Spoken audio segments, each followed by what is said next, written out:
They're dying of jealousy, dear. It seems they want to be clue creator but they can't. Salamat sa comment, free soul and spirits. Para sa akin, ang hirap talaga maging isang Pilipino. Yung lahat ng gagawin mo, sinasabi mo, makikita sa'yo, parang ikakairita, ikakasuka, ikakalungkot ng kapwa mo Pilipino.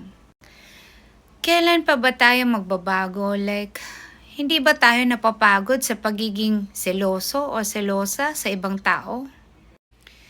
Bago ko pa ibuhos ang aking mga dinaramdam tungkol sa pagsiselos, let me share this Bible verse po from the book of James 3:16. Wherever there is jealousy and selfish ambition, there is disorder in everything that is evil.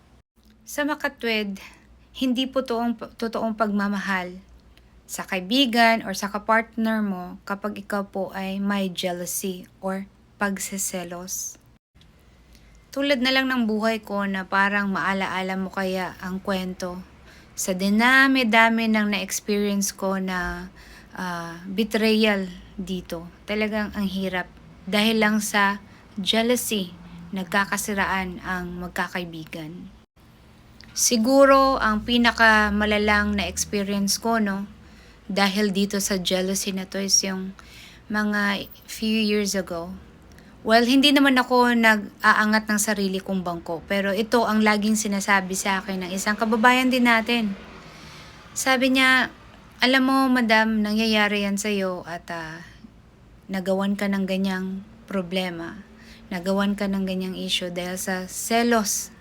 Dahil hindi lahat kasi ng mga kababayan dito sa Taiwan umaangat o nagiging sikat. Yan talaga yung term niya. Na kahit anong klase pang ginagawa ng isang tao para sumikat pero hindi siya sumisikat. Habang yung isang tao na wala namang ginagawa, masaya lang sa post niya, masaya lang sa ginagawa niya tulad mo as Philtay, umaangat ka at binibless ka ng marami. Kaya, alam niyo po, bakit sinasabi ko ito sa inyo? Huwag na nating isa-isahin pa kung ano ang nangyari. Basta mabigat po talaga ang nangyari sa akin. At naisip ko na, grabe no, kapwa mo pa Pilipino ang magpapahamak sa'yo. Ang sakit-sakit talaga. So ganito lang, kung nararamdaman mo na may selos sa partner mo, o sa sarili mo, o di kaya naman yung mga circle of friends mo, mag-ingat ka na. O di kaya, dumistansya ka na. Kasi, imbis na ibuhos mo yung oras mo sa mga totoong tao, nasasayang yung pagmamahal mo, yung concern mo sa mga taong nagsiselos sa'yo, at naghihintay lang na madapa ka para pagtawanan ka at sasabihin nilang mas angat sila at mas magaling sila sa'yo. Pero alam nyo naman, ang totoong tao at ang totoong kaibigan at ang totoong pamilya, hindi sila magiging saya sa ikakapahamak mo, 'di ba?